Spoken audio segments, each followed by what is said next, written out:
అధికారంలోకి వస్తుందని 15 సర్వేలు చెప్పాయని టీడీపీ సీనియర్ నేత బోండా ఉమా మహేశ్వరరావు అన్నారు. శుక్రవారం విశాఖలో మీడియాతో మాట్లాడుతూ టీడీపీ విజయం సాధిస్తే వైసీపీని మూసేస్తానని ప్రకటించాల్సిన బాధ్యత జగన్పై ఉందని అన్నారు. వైసీపీ పాలనలో ఈ వర్గం బాగుందని చెప్పే ధైర్యం ఉందా అని ప్రశ్నించారు. విజయవాడలో సీఎం జగన్ ఐపాక్ వద్ద ఓదార్పు యాత్ర చేశారని, బయటకు వచ్చి ఏడవలేక నవ్వుతూ గెలుస్తున్నామంటూ మాట్లాడుతున్నారని అన్నారు.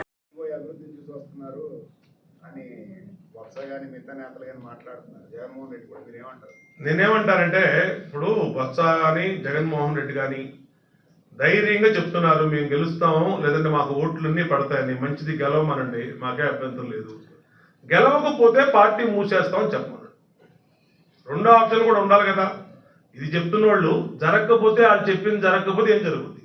రెండో విషయం, మాకు వచ్చినటువంటి సర్వేలు కానీ, మీడియా చేసిన సర్వేలు కానీ అర్ధరాత్రి 2 గంటల వరకు ఉండి ఓటేశారు అంటే ఈ ప్రభుత్వ వ్యతిరేక ఓటు ప్రజల్లో బలంగా ఉంది.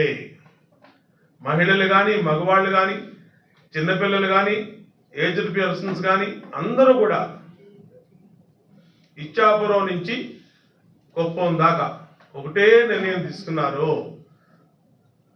ఒకే వేవు, సింగిల్ డిజిట్కే వైసీపీ పరిమితం కాబోతా ఉంది. వీళ్ళు చెప్పేవన్నీ కూడా కంటి తుడుపు మాటలు.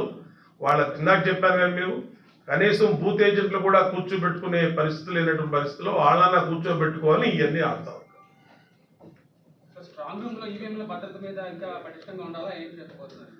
ఖచ్చితంగా ఉండాలండి. అదే ఎలక్షన్ కమిషన్ దృష్టికి తీసుకొచ్చాం. నిన్న కూడా అక్కడ ఎన్టీఆర్ యూనివర్సిటీలో, మన నాగార్జున యూనివర్సిటీలో మన సీఎం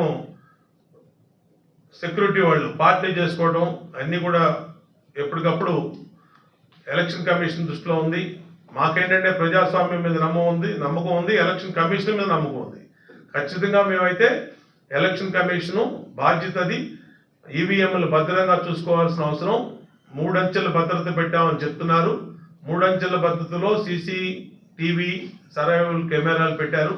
కాబట్టి జాగ్రత్త, భద్రంగా ఉంటుందని అనుకుంటున్నాం.